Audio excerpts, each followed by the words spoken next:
Hello, everyone. Hi, Hello. everybody. Hi, Bruno. I was Well- just going to comment that I really like the music that you start with always. It's a great movie, Gladiator. Maybe we will do next time a longer waiting time so that Yeah, you can enjoy the music as well. we do the music. So how are you? How are you? Sorry. Yeah, doing fine. This is the last webinar of the year, and Yeah. I think the same will be true for our audience, I guess, just shy of Christmas. Yeah, it's And you? yeah, be the same. It's true. It's the last week before Christmas. Everything is more or less prepared, family wise, Yeah. and also closing some business issues and topics to have I think try to enjoy a small week of Not too holiday. much work. Indeed. So let's start with today, right?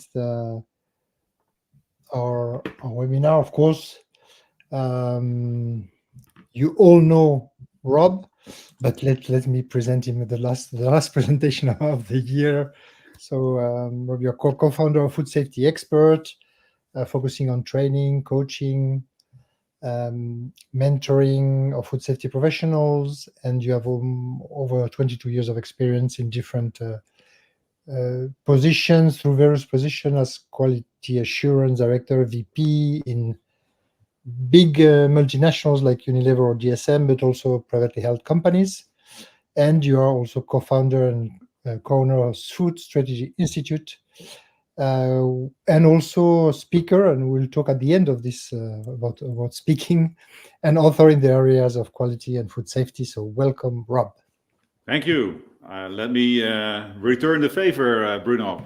I think everybody will know Bruno for sure.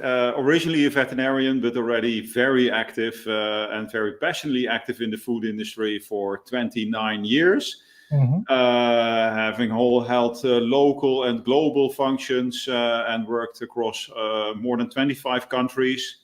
Last mainly in quality and product development as a director. And you've also been the technical director of IFS, so hence all your great knowledge about IFS and GFSI in a wider sense. And in recent years, you founded Integralim, a consulting and training company. We're on a mission really to help small companies to large corporations, and even international organizations like food safety authorities to really do the best in terms of food safety. So welcome, Bruno. Thank you. And it will be actually the January 8th, I will celebrate the 5th year of consulting activity. Something good to look forward to. How long have you been busy in the consulting? Since 2012. So now in the 11th, going into 12 years. So by the end of next year, it will be 12 and a half years. Not bad. It will be impossible for me to catch up, but it's good to have this follow-up. So let's start with the menu of today. Yes. We'll start off with some news, and then after that we will share some interesting recalls that we noticed around the globe. And then we'll move into a little bit of an update on EU and USA legislation. We will have GFSI updates. Yes, there is one, finally. Hey. Ta-da! And we have a conference update. So both Bruno and I went to a conference in December, I think both. I mean, we'll share a bit about those. And last but not least, the Christmas present. Aha! Free resource of the month. So you have to stay. And it's a really good one. It's a really good one. Yeah, I think that for those who don't know, it is really a very good. It's more than one actually, because it's Christmas. So there's a lot of free resources in one. Great. So let's dig in with the news, and it's again actually it's a lot. Our news are about sustainability, right? This is also related to the changes. Can you tell us? Yeah, it's related to it, and this is actually coming from Canada, but we see the same thing happening also in Europe, US, because there's a lot of talk about the plastics ban and what it can do for the food industry. So we see in Canada that the Environment and Climate Change Canada, so they actually want to really get rid of almost every plastic item. And we see that there are currently actually quite a lot of products that are being food products, especially that are being sold in single-use plastics, where we don't really have a viable alternative. And innovations are, of course, happening, but using fibers, for example. But they're still, what at least the experts think, years away from real world and also massive use. So if the legislation, and it is moving forward, we discussed it, I think, 2 times ago in Europe. Now we see from a regulatory perspective, but it can significantly impact the food industry, especially pre-packaged foods like meats that are pre-packed, meals, but also fruit and veg where we have controlled atmosphere. Yeah. So it's, Of course, it has also an impact in the preservation of the product, because let's face it, our plastic has a huge benefit in terms of packaging and protecting the product. So it's true that it's I think it's necessary, because the way we talked in one of our webinars about the plastic waste all around the globe and the ocean is terrible.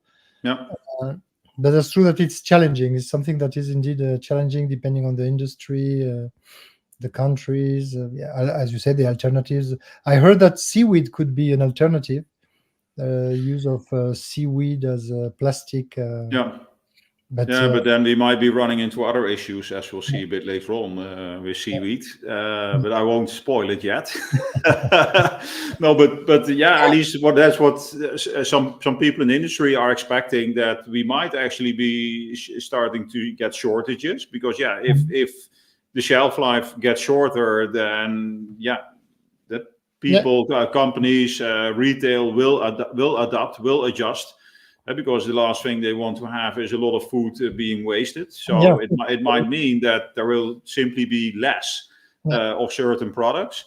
And for others, it might be, if they have to look at alternative methods and so on, that the prices might actually increase significantly. Yeah, because that's the expectation. Whatever the alternatives are, until they are really running and industrially, let's say, relevant and possible, it takes time. So for sure the price will be an issue. And what you say about also the impact in food waste, also not to also to consider, or because maybe because of this concern about reducing the food waste, the fact that there won't be that much product potentially on the shelves. It's I think we might need to look at totally other alternatives altogether. Perhaps making the food already a bit more, you might say, microbiological stable, so that we don't need part of these types of packaging. But also what can we do? There's quite, certainly in Europe, quite strict regulations what you can or can't do. Anything that impacts microbes is almost considered as a biocide, and then you have very strict regulations for market access. So it's not an easy thing, I think. No, I think it's a good example of the complexity of food systems, and also how it intertwines, right, between sustainability aspects, quality aspects, food safety aspects. And even if we would go to perhaps fiber-based alternatives, still I think that a lot of the machinery that is currently used for applying these plastics might have to be adjusted, if it at all can be adjusted and so on. So imagine the on cost also for the food manufacturers. It's true, because I remember from my time at the and probably yourself in the industry, that the packaging machines are the most sensitive that they are, and when you had a slight change in the material, it's a big mess. Yeah, it's a big mess. So to adapt these machines to a new kind of material, it's a big hurdle ahead. But okay, it's an important point anyway. Yeah, for sure. Let's get rid of plastic, but in a safe way, or in a sustainable way for the whole industry. So recalls and outbreaks.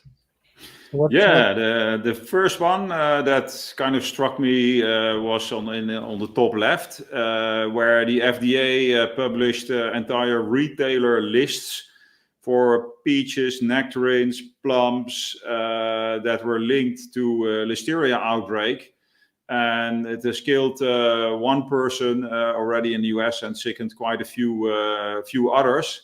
Mm-hmm. Here we see that listeria is often linked to wet environments and so on. But here you actually see that, also with just fruits, it can be there. Okay, they will be washed for sure.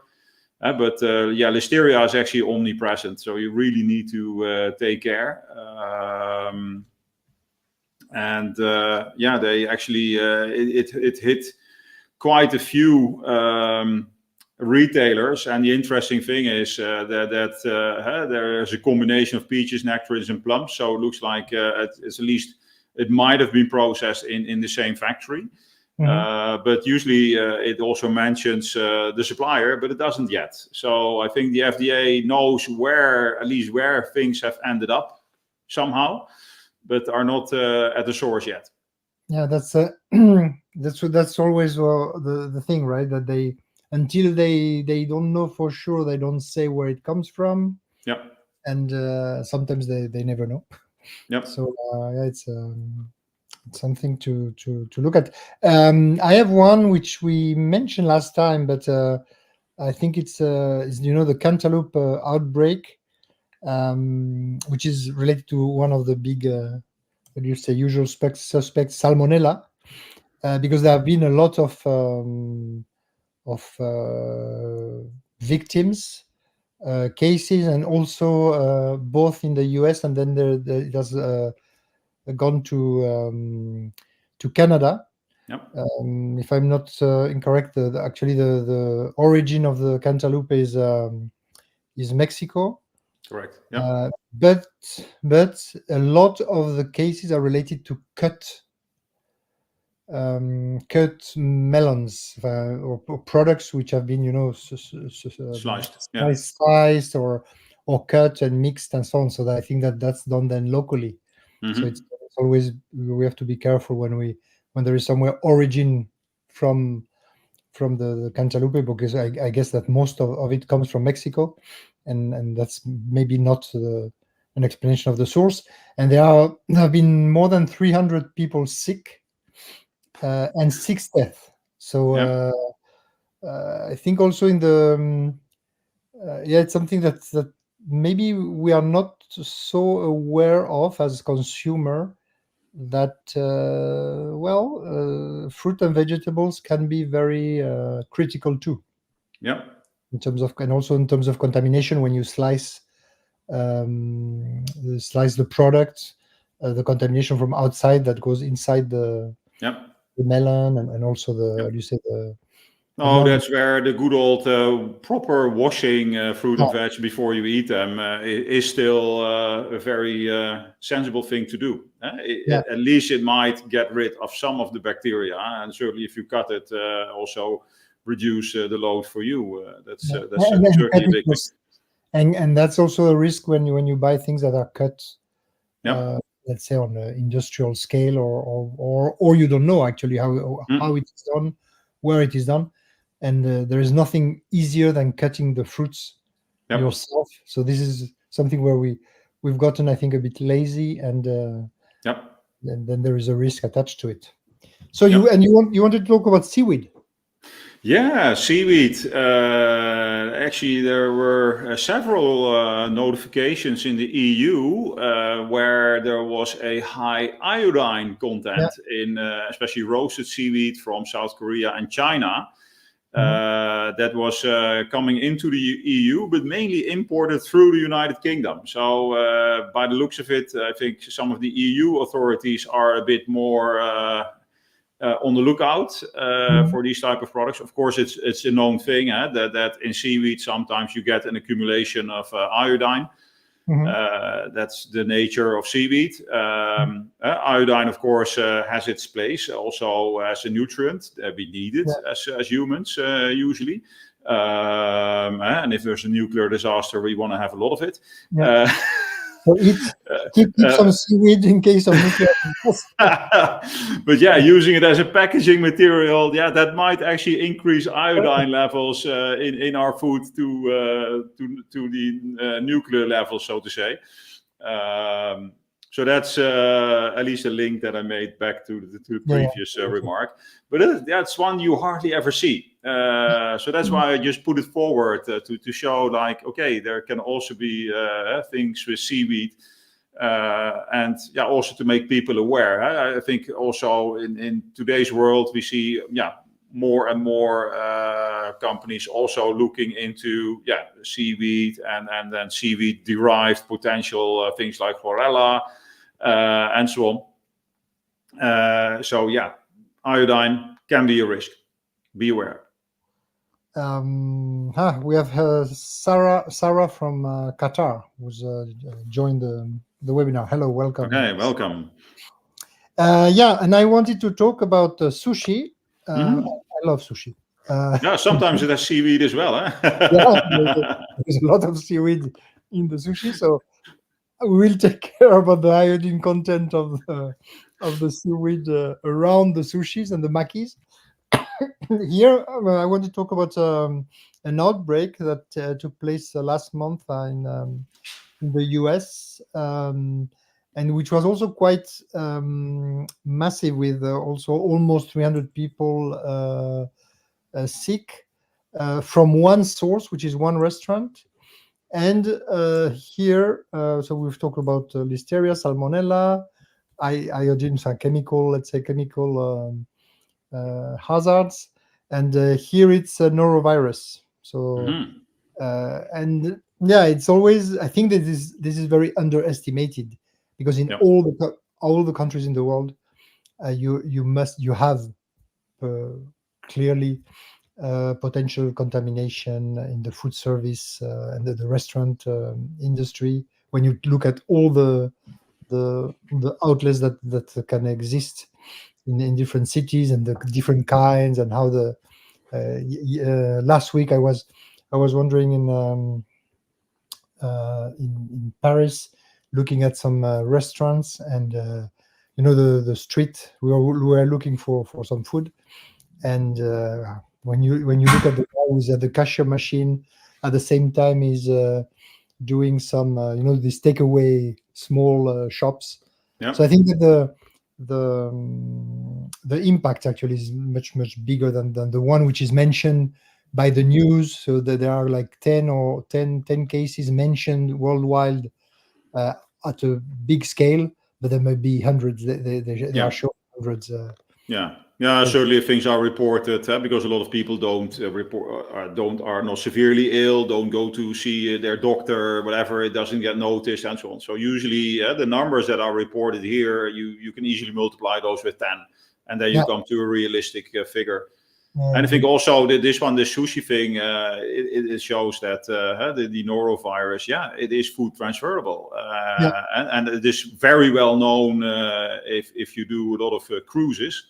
On a regular basis, whole cruise ships actually get infected with norovirus because everybody's then eating from the same food prepared in the same kitchen, and if there's somebody ill in the kitchen, boom, there you go. And because that is really what it is. It is usually it's a handler who is ill, who doesn't take responsibility to say, "Hey, I feel ill, I go home." And that's so important. And the same thing with hepatitis A. It can happen for sure. And same route. handler or the owner of the restaurant who doesn't take the responsibility to say, okay, go home, Yeah. you are sick. Yeah, So yeah, it's a mutual responsibility. The handler should say I'm ill and actually be allowed by the owner to go home, and the owner should stimulate people to actually come forward and say that they're ill. Yeah. those are four interesting cases. I wanted to come back on one that we mentioned last month, and which was, the lead poisoning for apple puree for Yeah. children. Yeah. It was a very interesting or shocking news that the responsible for the FDA, the commissioner for food, mentioned in an interview that it could be intentional contamination. Wow. That is, of course, when you read that, you say, okay, wow, how can it be Yeah. intentionally done? On apples. Yeah, on apples, or it's related. I think it's related with the cinnamon.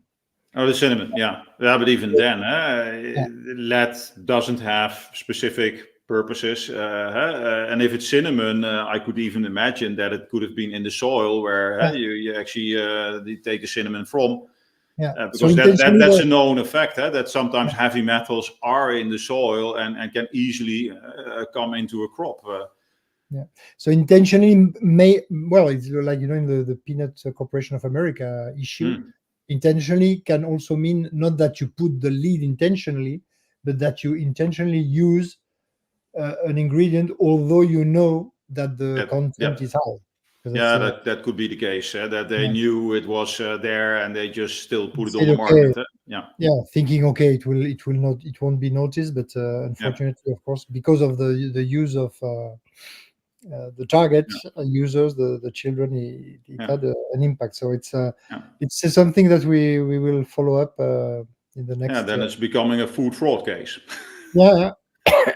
Food defense, I don't believe it. Yeah. I think that's sort of a food fraud case.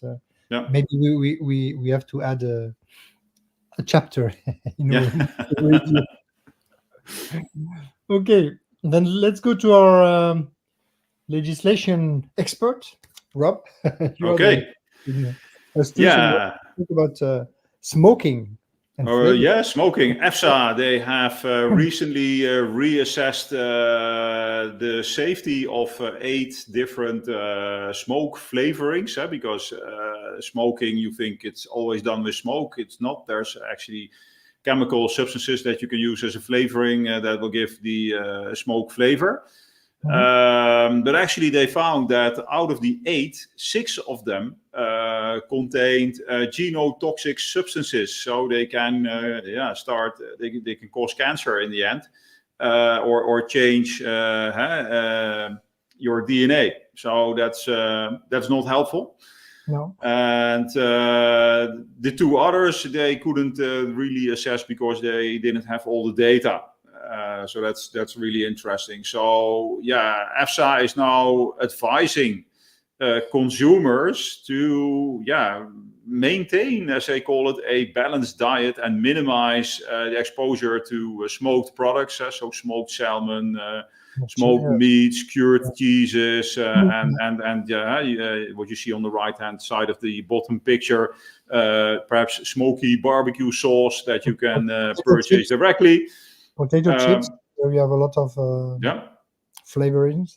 Yeah. So that's a big warning that they put out there. I think it's always sensible to not eat too much of the same products always. I think you also have experience with cheese. I still see a lot of people eating the cheese entirely, whereas with some cheeses, the outside, I'm sorry, is just plain plastic. Yeah, exactly. Don't eat it. I mean, or something where if you want to lower the level of contamination, it's like what we are saying with how do you say, with the vegetable, the fruits and vegetables. You don't eat the outer range. Actually, there is one tip, which is all the cheeses where it's easy to take the rind off. The rind, take it off. Not take it off. don't eat it's it. really intrinsically linked to the product, then that means that it was that way. It's It's the same thing with apples and bananas and with oranges. Bananas and oranges, usually you take the skin off, and with apples, it's okay to eat it. Exactly. It's a common sense, right? Yeah. That sometimes we forget. Yeah. And there is another aspect you wanted to mention. Yeah. There's one more. The EU they also announced what they call their One Health approach, and this means that all the underlying agencies that are concerning plants, human health, animals, food, and feed will start working more closely together. And I think, of course, that really does make sense because if something is wrong with a plant, it might end up in the food system. And then if that's not okay, it might result in, you might say, food waste, or it might result in the food not being eaten, but going into the feed material. But then the feed gets eaten by animals, which in the end can again be eaten by humans and cause human health concerns. So that already shows that there's an intricate linkage between all those 5 segments. Human health to food, to feed, to animals and plants.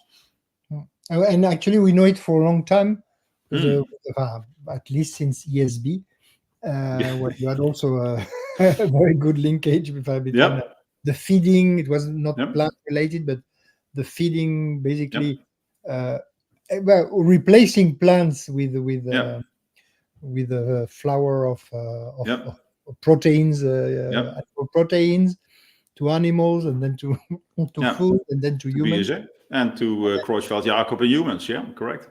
And I think it's important, of course. That means that it's not that it's new, but that finally we realize that the collaboration is very important, and to break the silos between the different organizations at different levels makes really sense. I think it makes sense within the organization, and makes sense, of course, within all organizations. I mean, even companies, but also at international level.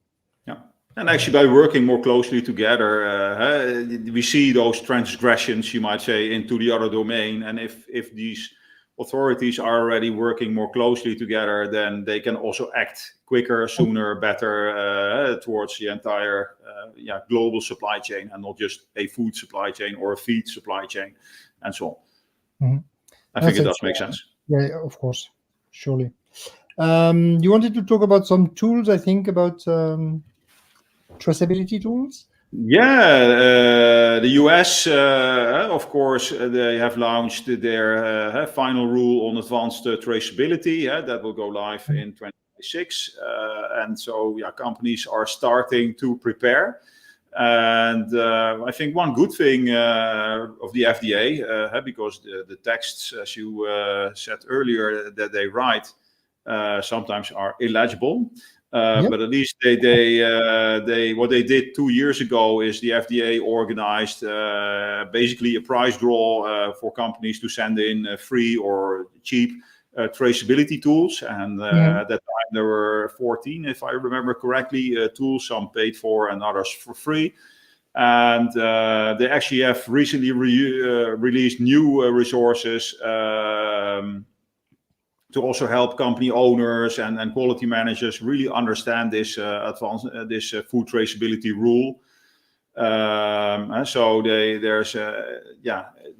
have a web page that really explains traceability lot codes. They have videos now on product tracing systems, examples of traceability plans, entire FAQs, and so they really had a good information, also information on all the what they call waivers and exemptions, because it's not something that has to be done across the entire food industry. They focus this traceability rule on some products that are on the food traceability list. So there it is mandatory, and then they have the, of course, the key data points where they need to get all the data sorted and so on.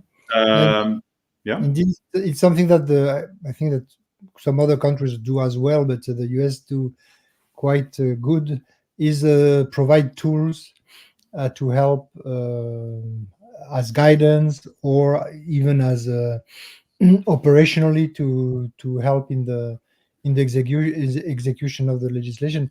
This one reminds me, when you were talking about it, about what they did for the there is the plan, the food defense plan. There's also Hmm. electronic tool, and I think it's good to give these resources to the industry, Yeah. so that they can see exactly how it works, and start using them, because they are simpler tools. And maybe then, if when they are more used to it, maybe then use more elaborate ones, depending on the needs that they have. Yeah. But Correct. Yeah. I No, think that's really helpful. Also for companies, of course, outside the US. Certainly, if you can get yeah, access to free tools, always have a look at it, I would say. yeah, There's one more thing, or two actually, yeah. from the US. There's two important dates that will happen next year. Mhm. Because as part of the Food Safety Modernization Act, the US has also established what they call the Verified Qualified Importer Program.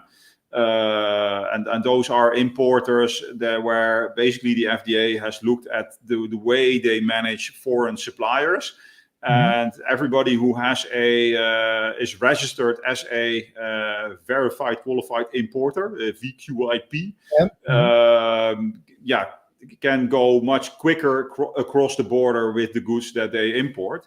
Mhm. But those companies that wish to register must do so between January and May 2024 for the year 2025.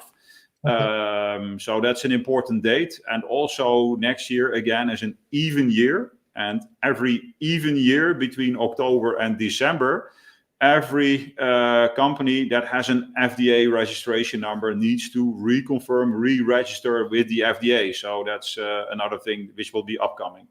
Okay. But that's a bit more distant, of course. It's near the end of the year, but every even year that happens as well. Okay. That's good. Good to remind it, and maybe we can remind it next year when we start. Hey, Yeah, let's take care about yeah. this two So enough dates. about legislation, I would say. Yeah. Let's move to the next topic. Yeah. And GFSI. GFSI. hey, There is an update. Yes, Rob, you don't believe it, but I tell you, there is an update. Actually, it was released one day before our webinar, but not in a very public way. So now there is indeed the release of the global markets tool,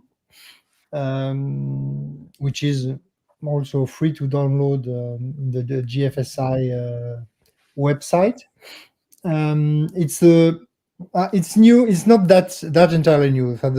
In terms of modifications, there are not so many, and I would say the main one is the inclusion of food safety culture mhm. in the requirements. I think these programs are interesting because it's really and they are not that used, except I think from the IFS one, but the ones from FSSC, from BRC or SQF, they are really at the starting phase. And it's really interesting when you want to have a step-by-step approach towards implementation of food safety management system, and to understand well, because that's the issue.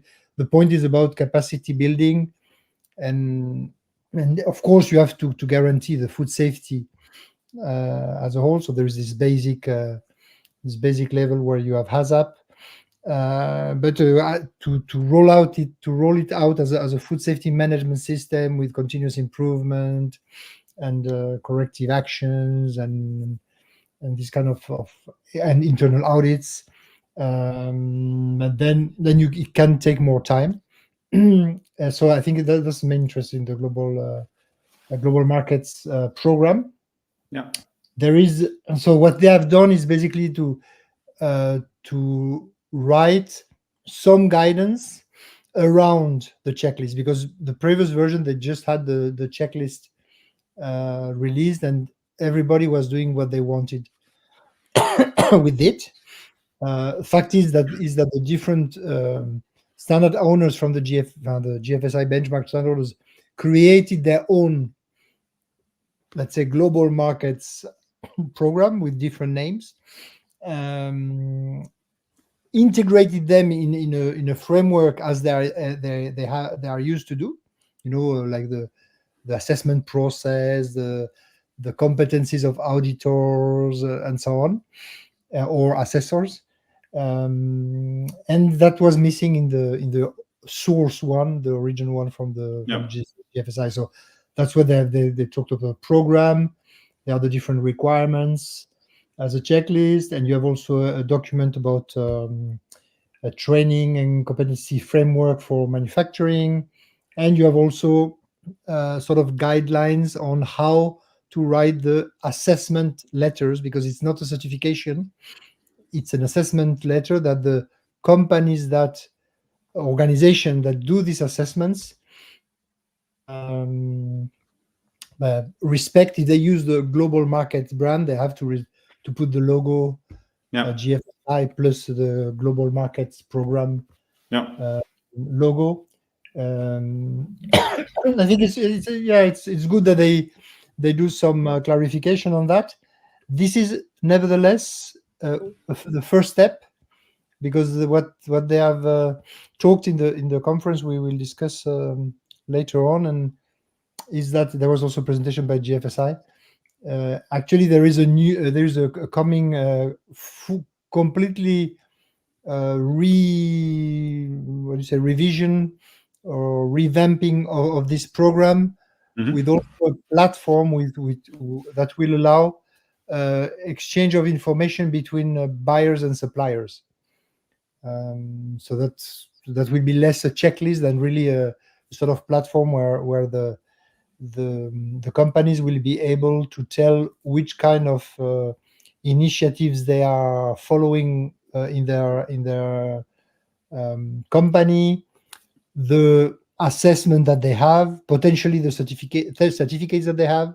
And so that's a bit how they want to look at. And if you look last but not least at the number of requirements, with 150 some requirements, that means you're around at the half of what the standards are, because the standards are around the requirements plus minus. So that means that when you have rolled out the global markets program, you still have a way to go. A way to go if you want to fully implement a GFSI benchmarked food safety. But that's perhaps a bit different from, you might say, the IFS and BRC versions, which actually go step by step to the full certification. Exactly. What's your view? What is should companies focus on one or the other, or because in the end, certainly, I think if you use this for export, I think your customers will be in the end aiming for either IFS, BRC, or FSC 22000, and sometimes SQF. But so I would almost say,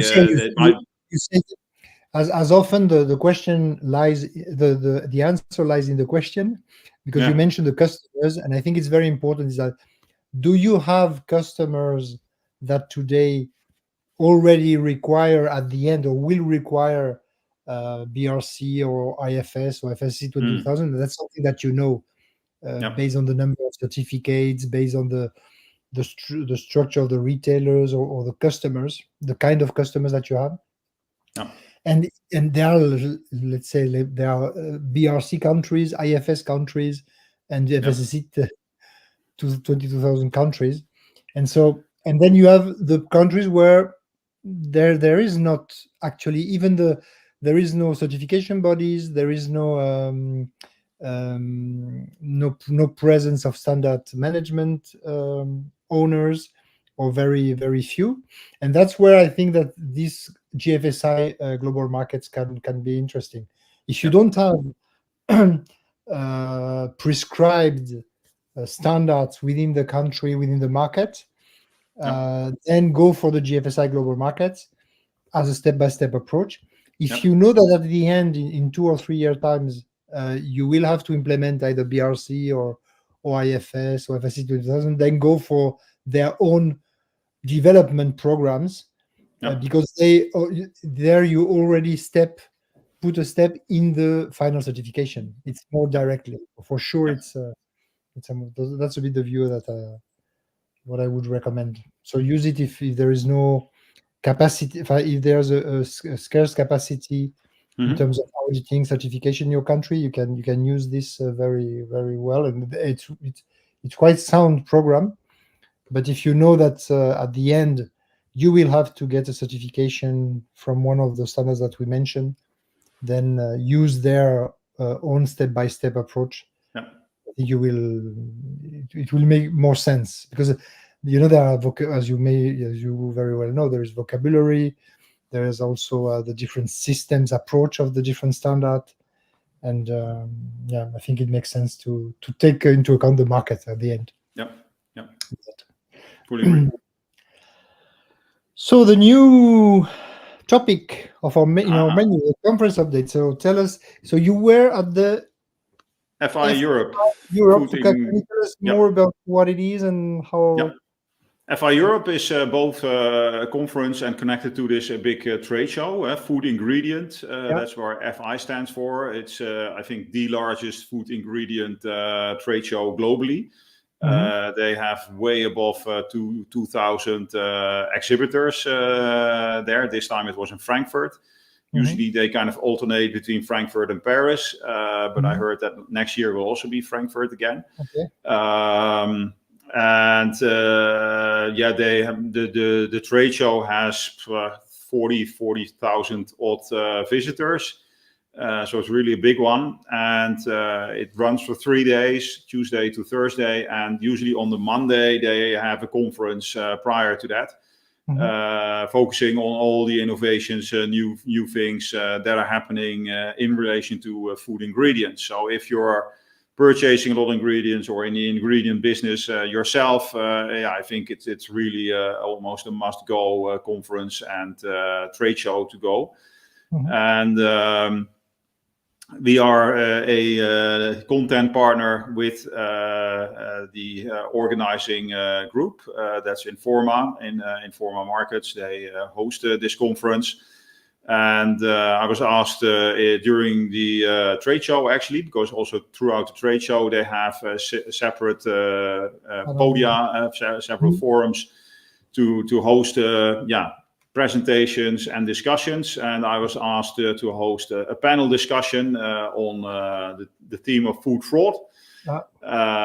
With some really interesting people. I had Sophie Lawrence, who's the program manager for the Food Industry Intelligence Network, Selvarani Ilahi, the executive director of the Food Authenticity Network in the UK, and Bertrand Aymon, he's the membership ambassador and culture excellence lead at Camden BRI.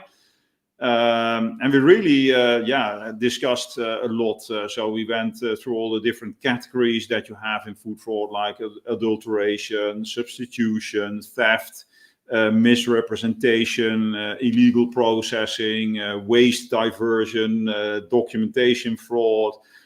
But we also discussed a lot of ways on things that companies can do to detect and prevent food fraud. So of course TACP, VACCP as general approaches, of course, but also being aware that there are many other tools that companies can already use beforehand, also technological tools like near infrared scanners to at least do some fingerprinting, you might say. But also we discussed things like supply chain mapping and knowing your suppliers and the suppliers of your suppliers and so on. And also knowing them. So not only identifying a supplier, but knowing them, because doing business is also very much a people's thing. And sometimes you can already sense in a relationship that that might not be too trustworthy.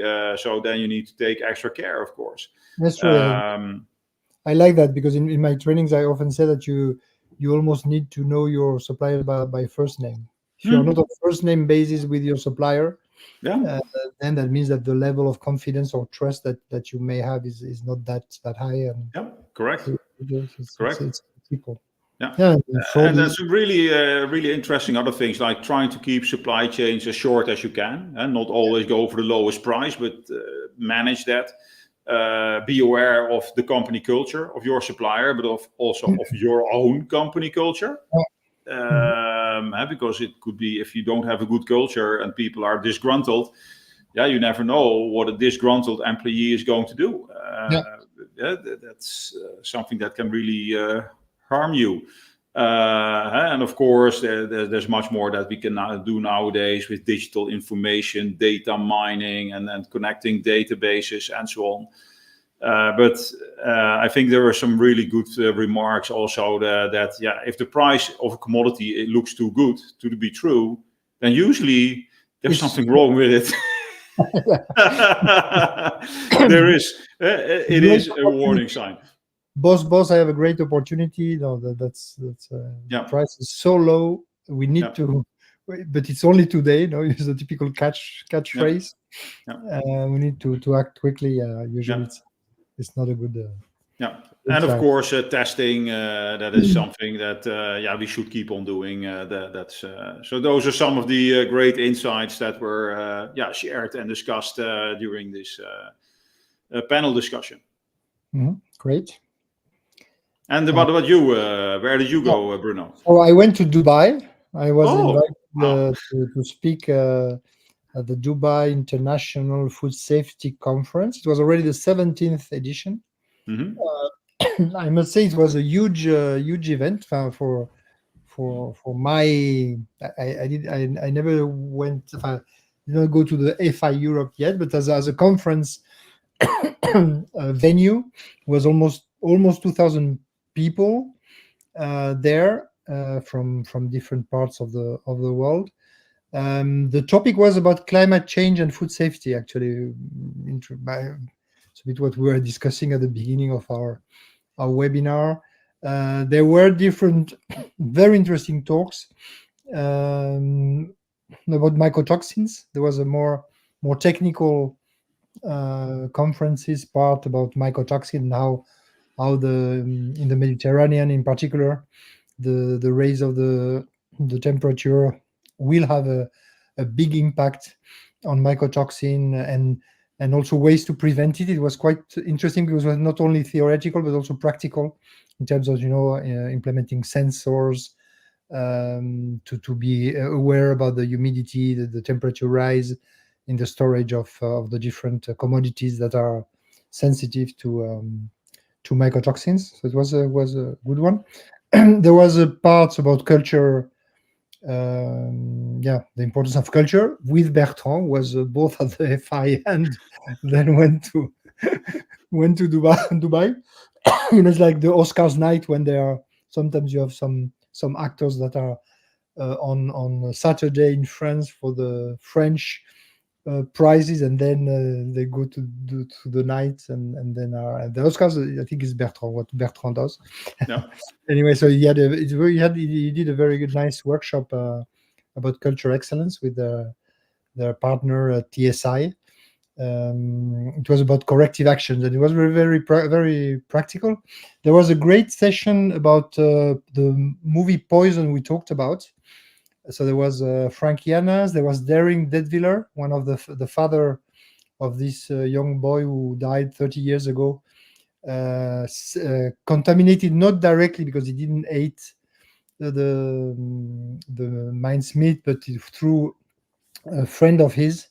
Actually, it was a secondary contamination, and and Bill Marler was not live, but he was. He was not present, but it was live from remotely. There was a very good discussion, I would say, around the progress that has been done and what still needs to be done in terms of food safety. And myself, I had the opportunity. So there was, as I said, the presentation from GFSI about the auditor competence and how they want to improve it with some how do you say, some leads. They mentioned some some ways that they are exploring now. It was not that concrete, but about this professional development program for auditors, which is still something that is coming again and again, and they have, I think, difficulties to grasp it, but this is something that they want to work on, definitely. And myself, there was also a big part about auditing, internal audits, supplier audit, certification audit, and the topic of my conference was about how to power audit, leveraging soft skills and artificial intelligence. It was interesting, like active listening, critical thinking, empathy, these kind of values and skills that are part, according to ISO 19011. You have a lot of soft skills that you need to have. They are part of the standard, let's say, but they are not that much practice in the industry. And very interesting to this conference is a 3 days conference, but before and after there are some workshops, and I had the opportunity to develop, let's say, so the speakers, you develop the topic of your conference in a workshop of in my case it was 3 hours with in my case it was with a food safety inspector. So I had it was very interesting exchange with a food inspection in Dubai, which is one, I think, of the most, how would you say, with the most resources in terms of digitalization, in terms of number of inspectors. You probably know, you have been there, that there are like more than 20,000 restaurants outlets in Dubai. Yeah. Incredible. And they inspect them all every year. So you have 300 between 300 and 400 inspectors, and I would say that the conversation was great with them. So we had them do a DISC evaluation, personality test, and they were very keen to it and asked. It was very interesting to say, oh, I am red, I am blue, I am yellow. Is it good? Is it bad? And I told them it's not about good or bad. It's know yourself in order to be able to understand how you react, what you can improve, and maybe, of course, in relation to your job, if you have a leadership position or technical position, but certain behaviors or certain character traits can be of better use than others.